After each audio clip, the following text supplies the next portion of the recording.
Okay, Unit 5, the second half of Unit 5, intermolecular forces.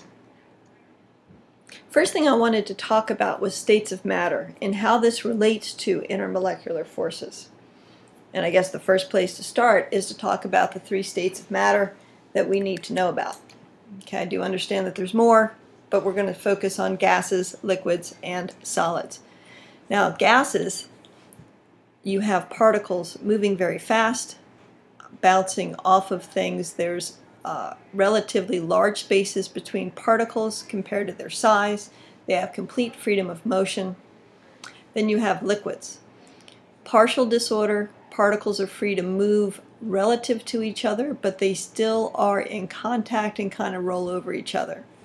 Then you have solids, and they do use the word crystalline solid. Now, I've been careful in the past to only refer to ionic compounds as crystalline solids, but in reality you can use those for both. It really just means that you have an ordered arrangement. Okay, the opposite of a crystalline solid would be an amorphous solid, and that would be something like wax, where it's not an ordered arrangement. They're kind of random as to how the particles are in an amorphous solid. Okay, so in a solid, particles are in fixed positions. They do vibrate slightly in their position, but they are close together and they are held in that fixed position.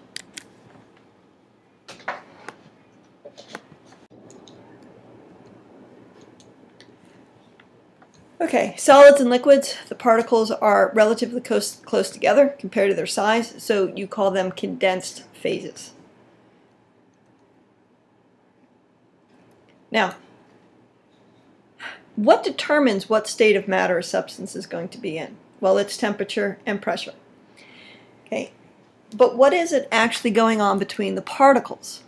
Okay, there's two antagonistic entities, meaning two forces, or no, let's call them forces, two forces acting against each other. Okay, the first of those is the kinetic energy of the particles, how fast they're moving. Even if it's in the solid phase or the solid state of matter, particles still move.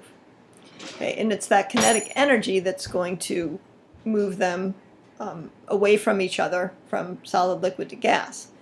But what keeps them together then when they're in the liquid and the solid phase? Well, that's the strength of the attraction between the particles. And that's the, I tried to write it, intermolecular forces. That's what keeps a solid in the solid phase or keeps a substance in the liquid phase. Those intermolecular forces are stronger, okay, able to attract the particles together, than the particles' kinetic energy is able to overcome those forces. So it really is what is the predominant force between those, the kinetic energy or the intermolecular forces at play.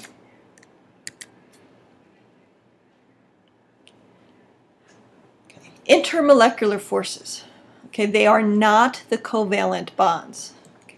Intermolecular forces are weak compared to a intramolecular force or a covalent bond.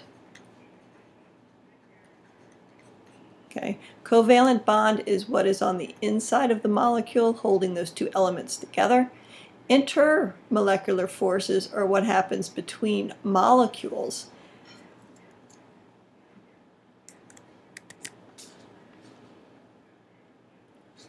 Intermolecular forces, though, are the forces that are responsible for physical properties such as when a substance will boil, when a substance will melt. Okay, anything below its melting point is a solid. Anything between its melting point and its boiling point is a liquid. Okay, and we're going to focus more on the boiling and melting points than the vapor pressure and this viscosity. So,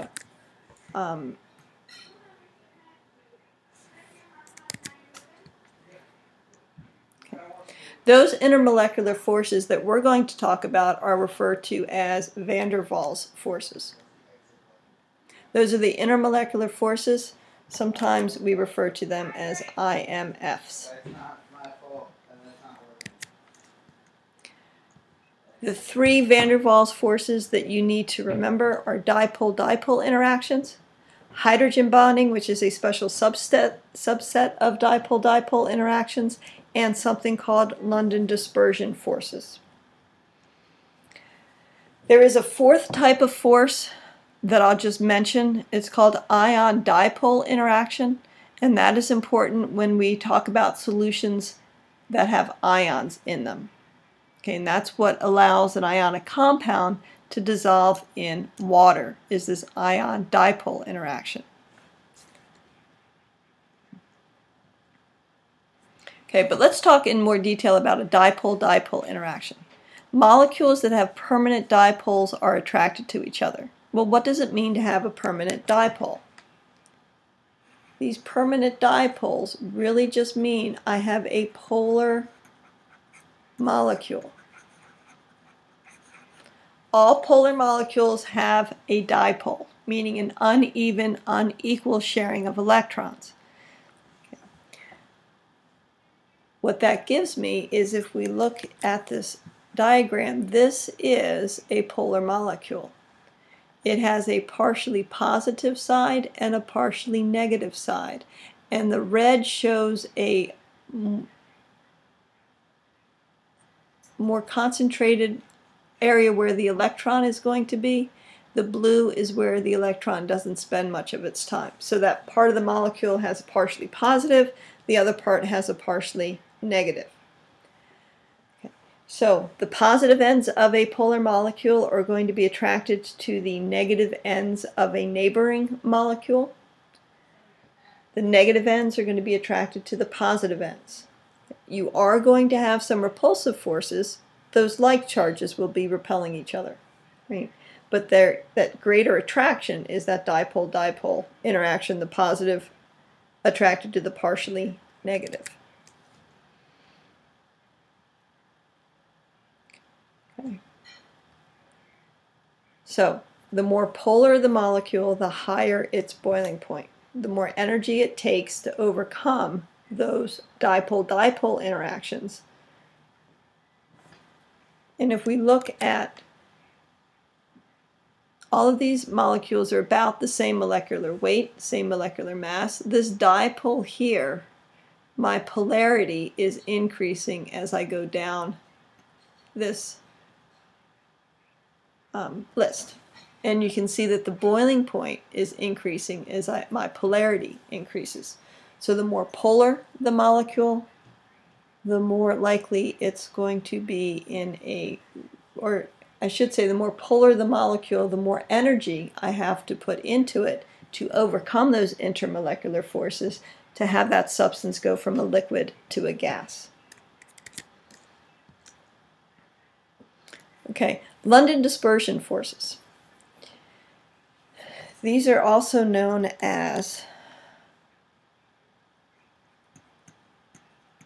instantaneous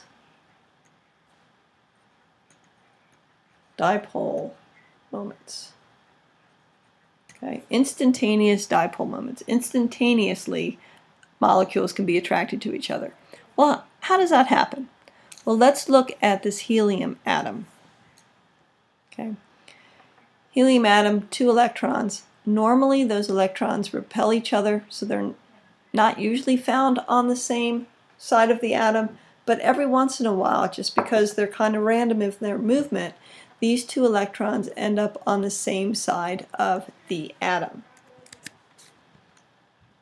When they end up on the same side of the atom, I get a partially negative charge. That's what this symbol, that's what this symbol means, partially negative, and I get a partially positive side of the molecule. That circle in there is the nucleus. Okay, so most of the electrons, the 2 electrons, happen to be on the same side. In an instantaneous moment, less than a fraction of a second, usually this side has a more negative side, more negative charge. When that happens, okay, and there is another helium atom nearby, this first helium atom is going to induce a dipole. Okay, so I randomly had an instantaneous dipole here. This partially negative charge on this atom forces the electrons on this atom to go to the other side because they repel each other. So this is the induced dipole here, or induced polarity. This was just an instantaneous polarity.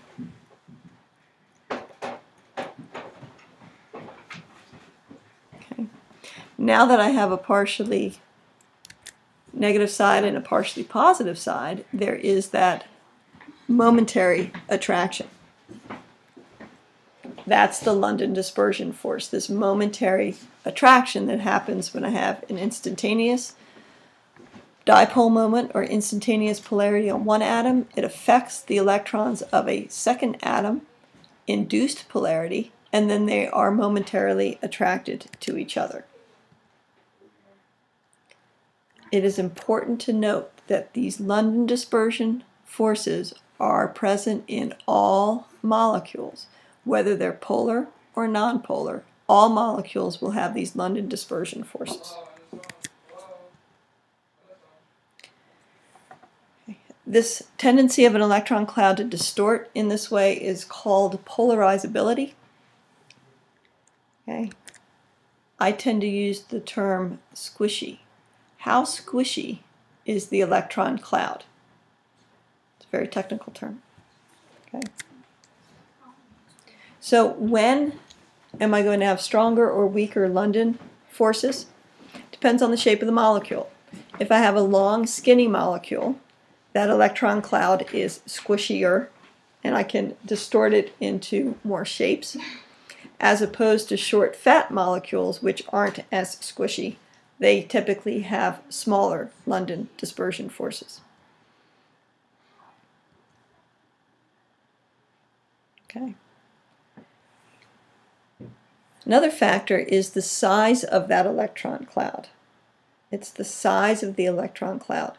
The size of the electron cloud typically increases with increased molecular weight, because the heavier the molecule, the bigger the electron cloud, the squishier the electron cloud, the stronger London dispersion forces I have. Okay? So if we look at electron cloud size, it is increasing, going down with molecular weight. My boiling point increases. Okay, so that tells me that the London dispersion forces have increased. Okay, all of these compounds, by the way, are non-polar. So the only intermolecular force at play is London dispersion. Okay.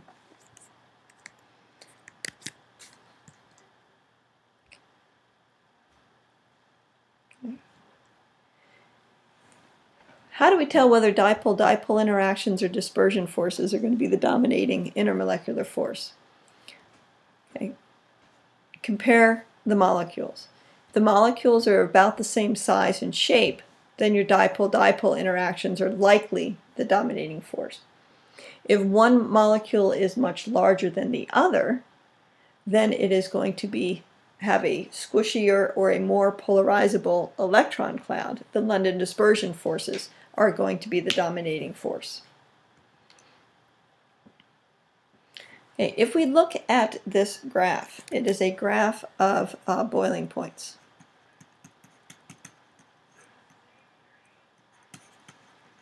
Points for different substances. Okay, and there is a video that explains this, so I'm going to play this video for you.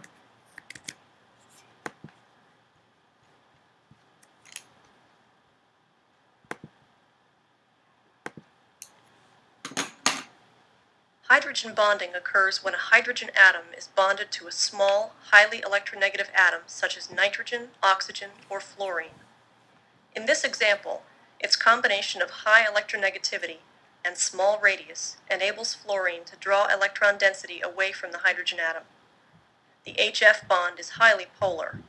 Because hydrogen has no core electrons, its nucleus is left practically unshielded. This gives the hydrogen atom a relatively high partial positive charge, which is powerfully attracted to the partial negative charge on the fluorine atom of a neighboring HF molecule.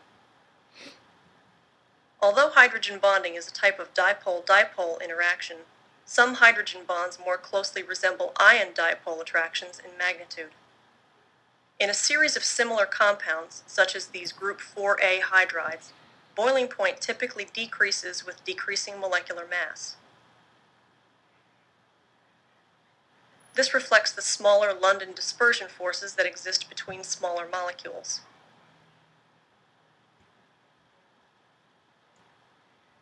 Note, however, that in the series of group 6A hydrides, although the same boiling point trend is observed for the heaviest members of the series, the boiling point of water is anomalously high because more energy in the form of heat is required to break the hydrogen bonds and separate the molecules. The difference between the expected boiling point of water and its observed boiling point is due to hydrogen bonding.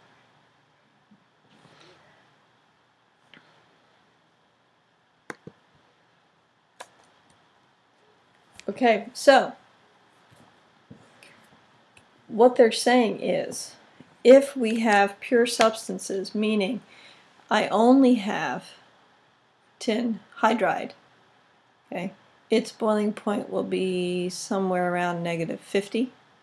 Okay, large molecule, more dispersion forces comparative to CH4, whose boiling point would be about -160. Okay, smaller molecule, not as strong London dispersion forces because it does not have such a large electron cloud to polarize. Okay, you would expect that this series would continue like this, but the boiling point of water is much, much greater than where you would expect it to be, and that is because of that hydrogen bonding. So, hydrogen bonding is actually a subset of dipole-dipole interactions, and it is when hydrogen is bonded to nitrogen, oxygen, or fluorine. Okay, and those are unusually strong because of that electronegativity of nitrogen, oxygen, or fluorine being able to pull the bonded electrons from the hydrogen, leaving the hydrogen nucleus pretty much exposed, a very almost a total +1 charge. Okay, those are called hydrogen bonds. Now, how do you remember what atoms connected to hydrogen are going to result in hydrogen bonding? Two ways. Okay, you can say, well, that's enough said about that, or hydrogen bonding is FON, F-O-N. Okay, both of those are pretty bad, but it might help you.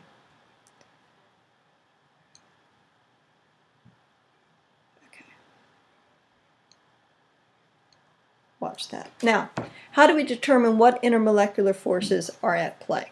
Okay, which ones are in the substance that we're talking about? Well, there's a flow chart here that should help us. Okay. First thing to ask ourselves, do we have ions involved? Okay, when we're talking about intermolecular forces, the answer to this is going to be no. Okay, unless we're talking about an ionic compound, that's ionic bonding. Okay, and we'll go there in just a minute. But let's talk about intermolecular. I have to have covalent bonds, so we're going to say ions aren't involved. Are polar molecules involved? If polar molecules are not involved, all I have are dispersion forces. Okay, those London dispersion forces, those induced dipoles, that instantaneous. If I have polar molecules involved, do I have hydrogen bonded to nitrogen, oxygen, or fluorine? If I do not, I have just dipole-dipole forces present. If hydrogen is bonded to a nitrogen, oxygen, or fluorine, then I have that special case of dipole-dipole, which is hydrogen bonding. Those van der Waals forces, dispersion forces, dipole-dipole, hydrogen bonding, are really the point of this part of the unit. Okay. However, are there ions involved? Okay. If it's just ions, I don't have polar molecules and ions, then I have ionic bonding. Okay. If I have polar molecules and ions, then I have that ion dipole force, which is really an ionic compound being dissolved in water. Okay. The strength of the forces increase as I go this way. Strength of forces increase. Okay, going this way. So the weakest are those dispersion forces. Dipole-dipole forces are stronger. Hydrogen bonding are stronger yet. Ion dipole, stronger than hydrogen bonding. And then ionic bonding is the strongest out of those forces listed. If you notice, nowhere in here is covalent bonding. Covalent and ionic bonding actually overlap.